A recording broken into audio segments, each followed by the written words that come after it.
讓晚風輕吹送了落霞，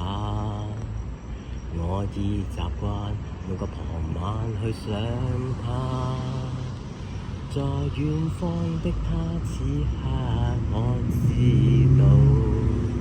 這段情在我心始終記掛。在這半山那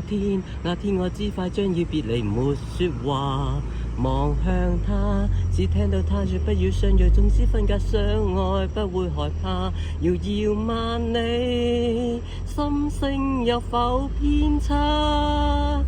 正是讓這愛試出真與假，遙遠的他可知我心中的結痂，熱情若冇變，但管它滄桑變化。